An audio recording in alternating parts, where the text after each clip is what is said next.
This is the World News. My name is Esther Wachuku. And I am Kayla Abraham. These are the top stories. Daily Momodu discloses ministers totally depend on President Tinubu, denounces truth. Governor Oti asserts governors attained positions via manipulation. Peter Obi speaks on Dangote refinery dispute. Bayo Onanuga insists Peter Obi release misleading statistics. Jigawa governor urges Nigerians to accept hardship. Godswill Akpabio claims sabotage threatening to destabilize petroleum sector. Ali Ndume urges President Tinubu to speak to youths ahead of protest. Now, the news begins with the People's Democratic Party chieftain Daily Momodu disclosing that many ministers and those in the presidential villa are afraid of telling President Bola Ahmed Tinubu the truth about the challenges regarding his administration. You'll recall that Momodu, who recently wrote an open letter to President Tinubu expressing his displeasure at the current state of the nation, made this known during a Monitor television program on Monday. The veteran journalist stated that the Tinubu administration is failing because someone tried to transfer the Lagos template to Abuja.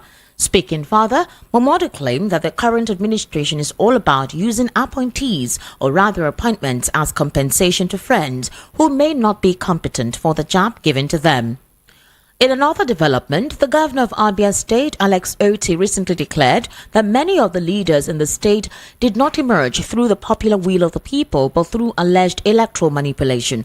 Oti stated that going forward, those who would be elected as governors in the state would emerge through the popular will of the people. He said his administration is resolute in ending corruption, divisive and clannish system of governance in the state. The governor made the statement at Wesley Methodist Church, Umuekule Afugurumwahia, during the Thanksgiving service for the successful burial of Victoria Nkolika Onwuneme.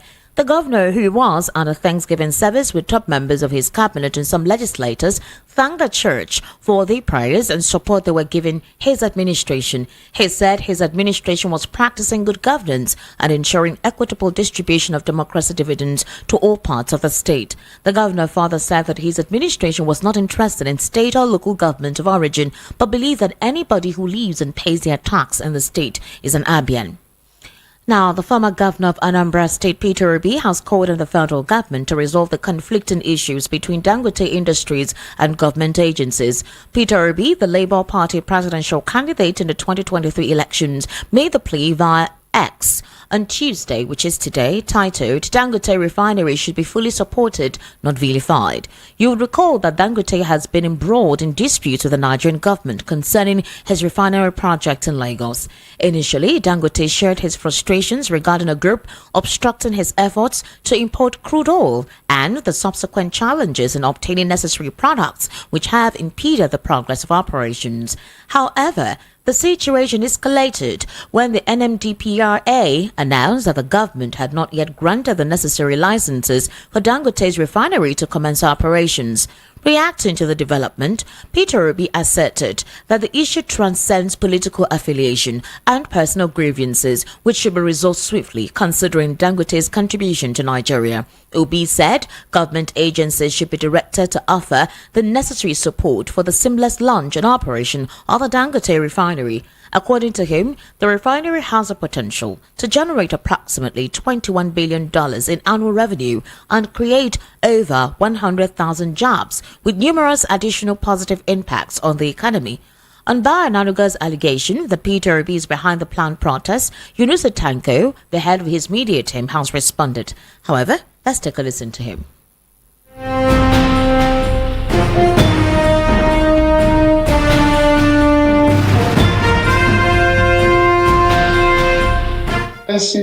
Peter W. Obi will not support anybody to go into any kind of protest, except, of course, as it's been enshrined in the Constitution of the Federal Republic of Nigeria, but it has nothing to do with it. It's even insulting to Nigerians to say that they cannot take a decision on their own, except if they are being prompted by an individual. Are we saying that it is His Excellency Peter Obi who goes to the market and differentiate the prices of bag of rice at the cost of 80,000 naira to 3,500 naira during the President Jonathan era? Or is it the same person who goes into the market to buy a bag of rice, which used to cost 1,500 naira, to now about 60 to 7,000 naira, which is the basic food, staple food that Northerners eat? Or are we saying that he is the same person who jack up the prices of transportation from point A to point B? Or are we saying that he was the one who is in government that puts these particular individuals? Yes, they were they were part of campaign as individuals during the campaign, and I've already told you that. But as it is now, they are ordinary, they were not in the campaign. So you cannot associate them with that. Now, let me give you an example.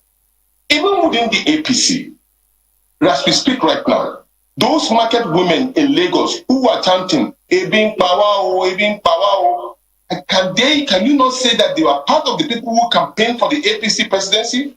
All those, my brothers in the north, Hausa communities and leaders and malams who are chanting for this particular issue of protest, who are saying that are they all members of the Labour Party or associated to Peter Obi?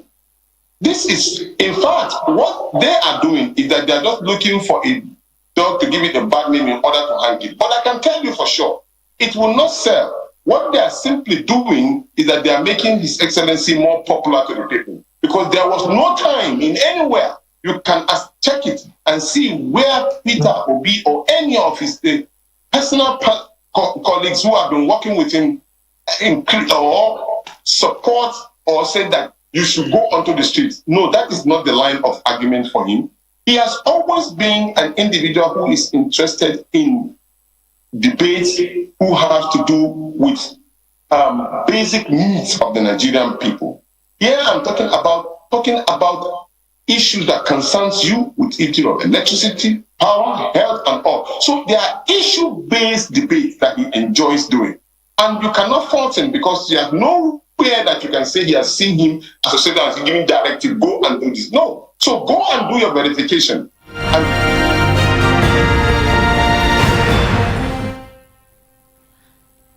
Now, in reaction, the president has attacked former presidential candidate Peter Obi for the upcoming with leading and misleading half-truth statistics on Nigeria's gross domestic product.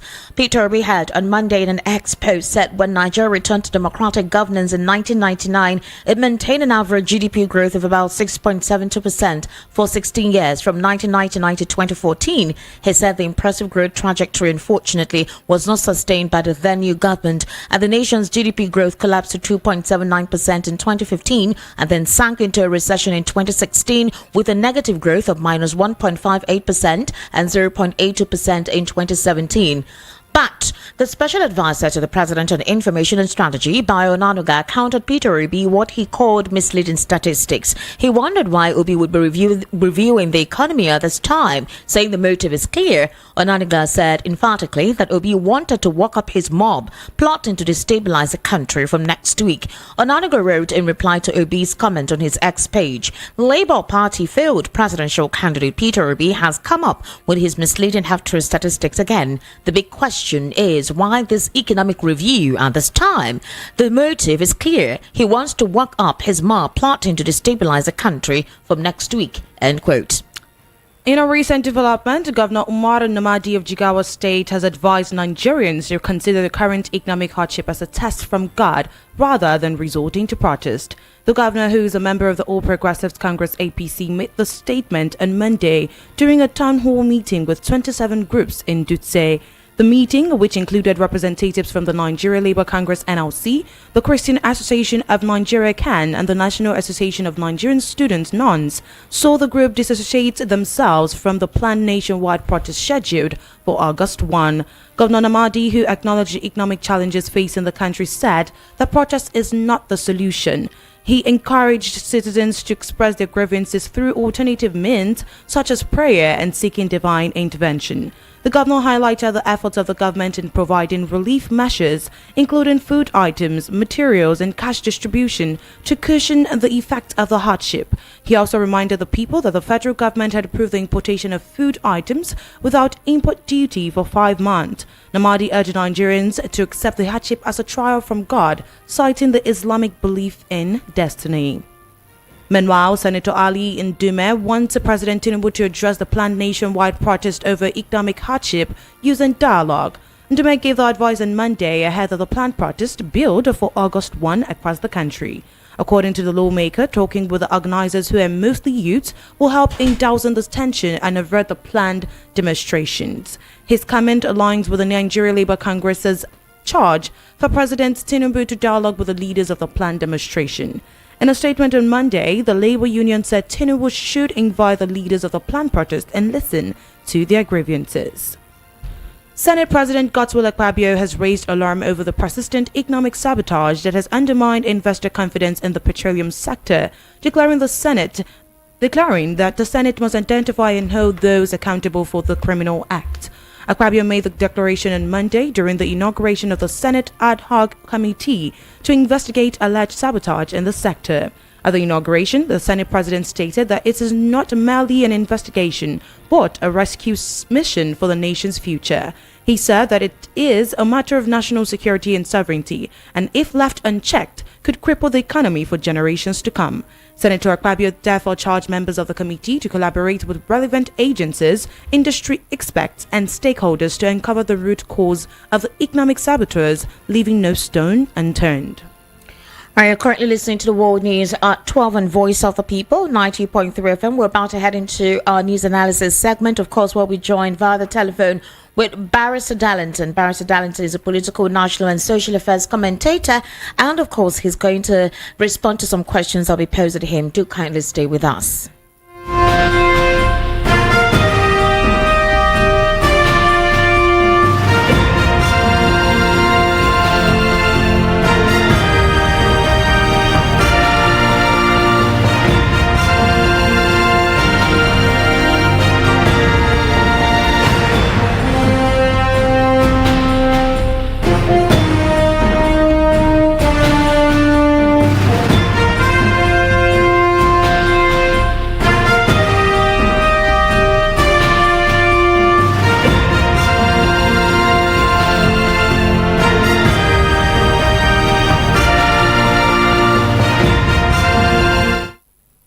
Welcome back. Right now we have on the telephone Barrister Darlington. Barrister Darlington, good afternoon and thank you for joining us on the World News at 12.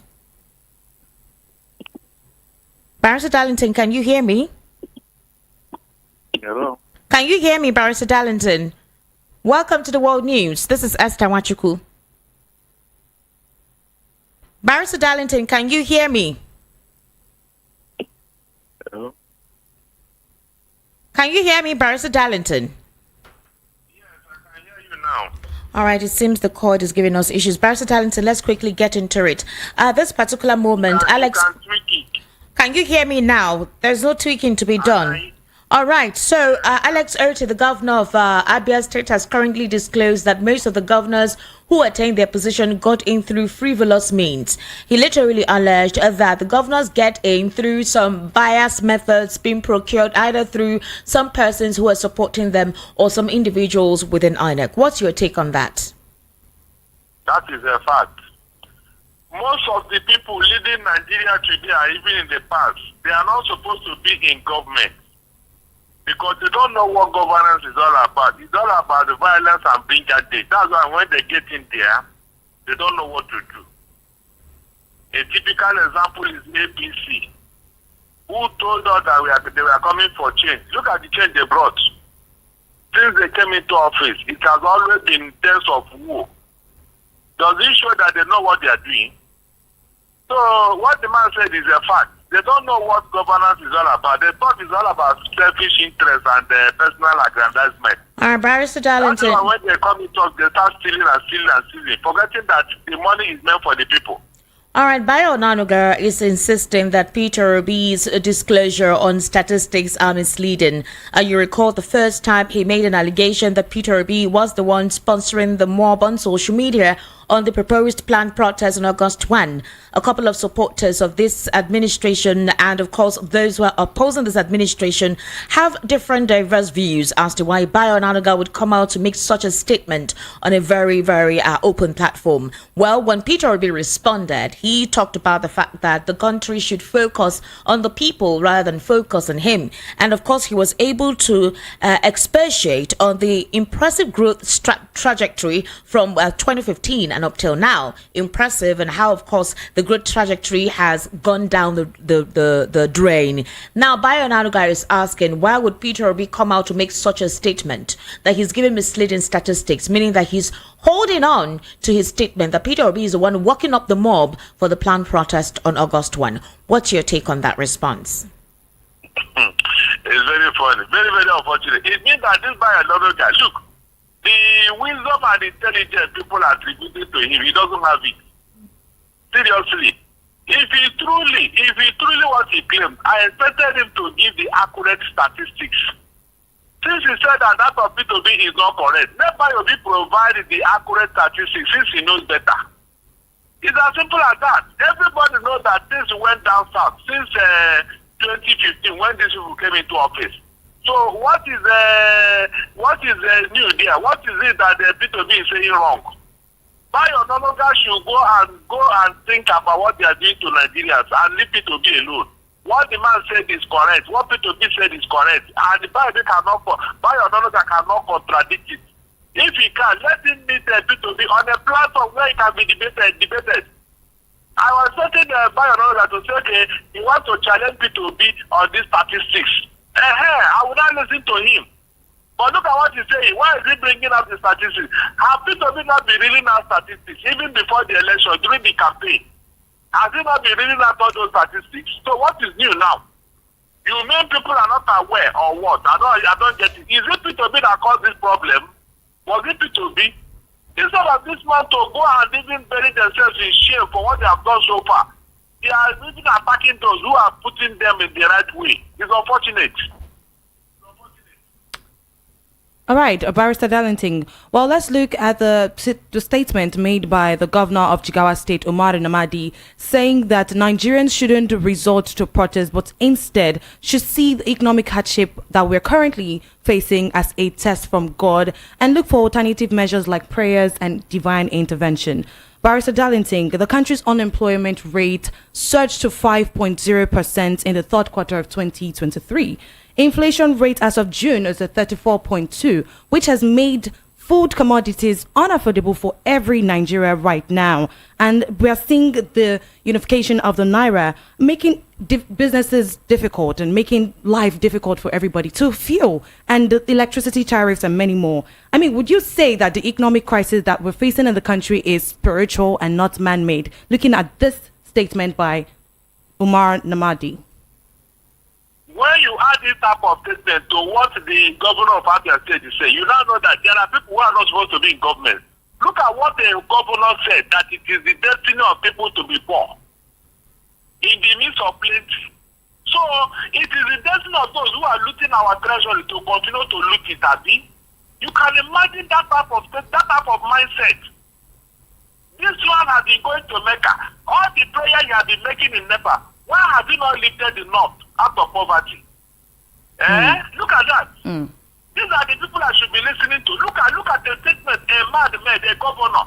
That is the destiny of Nigeria for them to be in hardship in the midst of plenty. Are you serious? Well, Esther, please, I don't want to say something here. May we go to another topic? I wish you well with the statement. I wish you well. All right, Barrister, let's go on to our next topic, where the Senate President Godswill Akpabio inaugurated a Senate ad hoc committee to investigate issues of economic sabotage within the petroleum sector. Well, the oil industry has been immersed in crisis stemming from lack of transparency and crude oil theft. Well, do you see any changes by the setting up of this committee within the Senate? There is no change. No change is coming. Esther, no change is coming. If the Minister of Petroleum have not spoken since all this one, then what are you talking about?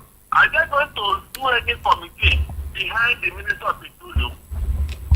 There is something about that ministry that nobody has told us. Everybody that comes, wants to be Minister of Petroleum. Every president wants to be Minister. What is in that? It's because of the money. Nothing else. Even this subsidy, I have told you several times, subsidy is a scam. They are making Nigeria through this subsidy. That's why nobody wants to tell you the truth. Barrister Darlington, let's quickly head on to the nitty-gritty of the matter. Dangote recently made some revealing disclosures. And one of the things he actually said was that certain officials within the Nigerian National Petroleum Corporation were engaging in corrupt practices. Dangote said he's ready to reveal more secrets within this administration. You recall that he complained about the frustration of him having access to crude. You also recall that the NMDPR also said that his product has a lot of sulfur. And Dangote said that the petrol that is being imported into this country is most dirtiest. Now, let me take you back. Dangote said that he is known for his forthrightness. And then he disclosed that some NNPC people have opened a blending plant somewhere off Malta where they bring in poor quality products with fake certificates. Dangote literally stated that there are cabals who literally wants to frustrate the motive of the positive impact this refinery will have. Dangote also said he's not afraid to expose more secrets. He's forthright and nothing will happen. What's your take on Dangote's recent exposure? In fact, I want this fight to continue. Esther, let them continue this fight so that we'll hear so many secrets that they are hiding from Nigeria. He said, I don't fear anybody. I will say more as we progress. I will fight them head on. He said this signals his readiness to expose and combat corruption within the petroleum sector. Barrister Darlington, the petroleum sector has been bedeviled with a marriage of corruption practices by some political elites. Most of our crude oil wells have been sold out completely. Nigerians have no accountability from government representatives on the proceeds made from petroleum products. Petroleum actually seems like is being sold or given to some certain persons whereby Nigerians are begging for it. Dangote has decided to expose the rot in this industry. The Senate decided to set up a committee to investigate sabotage within the petroleum industry. Are we saying the senators do not know those who are behind the sabotage? Are we saying the senators do not know those who are corruptly practicing what is going on in the petroleum industry? Is the setting up of that committee just for protocol purposes without any true motive behind it? If this Senate did not challenge Tinubu for taking that portfolio as the Minister of Petroleum, I am telling you, they are not good. Even when the revelations come out, they will not do anything. Why are you so certain about that? You said what? Why are you so certain about that? Oh my God. This one I told you that the Dangote is revealing today. Did I not say it many years ago? I mean last year when they told us petroleum subsidy is gone. Go and check the analysis I did. When I told you the rot, I even told you that this subsidy, the day Nigerians will hear the truth about this subsidy, they'll be weeping. Because there is no way you can be consuming that amount of liters of fuel every day. With this declaration made by Dangote, the NNPC is yet to disclose any information or give any statement reaction to the allegations made by Dangote. Could it be that the possibility there's a truth to what he's saying? My dear, Dangote have challenged them to come and test his product and test the one they are bringing from abroad. I expected the federal government to take up that challenge and show the whole world the result. With the revelation of the plant opened in faraway Malta, where of course these individuals are importing the crude product that according to Dangote is dirty, do you think the House will investigate that secret exposure?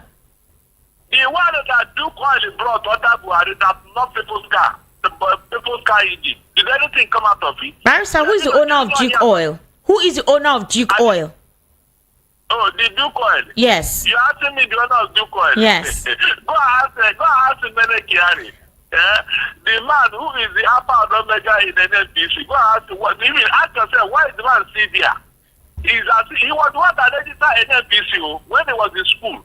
That man was in university when he registered NNPC for you and I. He was a student when he registered that company. Esther, that may not permit us. If you hear the story of that NNPC, you ask yourself, so people can be this wicked. Since 1970 something, somebody has been making or through that NNPC. Buhari was the first chairman. Go and see what happened to $2.8 billion NNPC money that they took to Midland Park in US.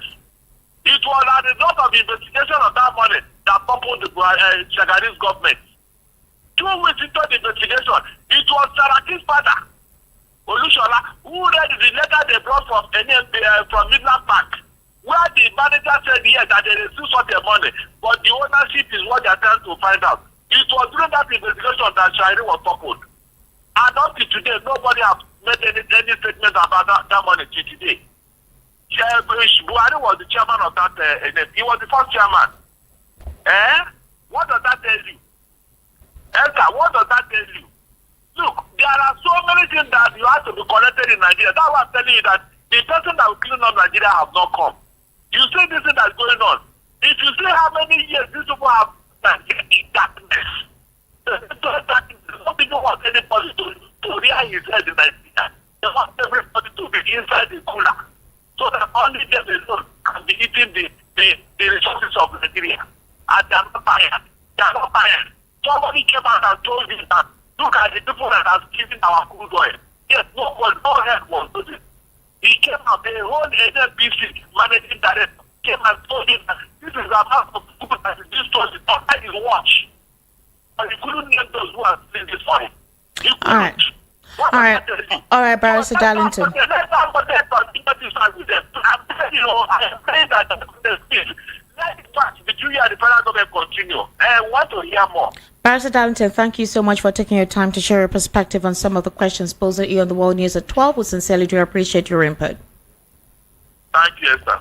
All right, to wrap up here again, other top stories. Daily Momodu discloses ministers totally dependent. Tinubu denounces truth. Governor OTS says governors attained positions via manipulation. Peter Obi speaks on Dangote refinery dispute. Bayo Nanagari says Peter Obi released misleading statistics. Jigawa governor urges Nigerians to accept hardship. Godswill Akpabio claims saboteurs threatening to destabilize petroleum sector. Ali Ndume urges President Tinubu to speak to youths ahead of protests. That's a wrap on the World News at 12. My name is Esther Wachuku. Good afternoon. And I'm Kayla Abraham. Good afternoon, and thank you so much for listening. Our analyst was Barrister Darlington. Kayla, it was quite a wonderful one to work with you this afternoon. All right, thank you for staying with us.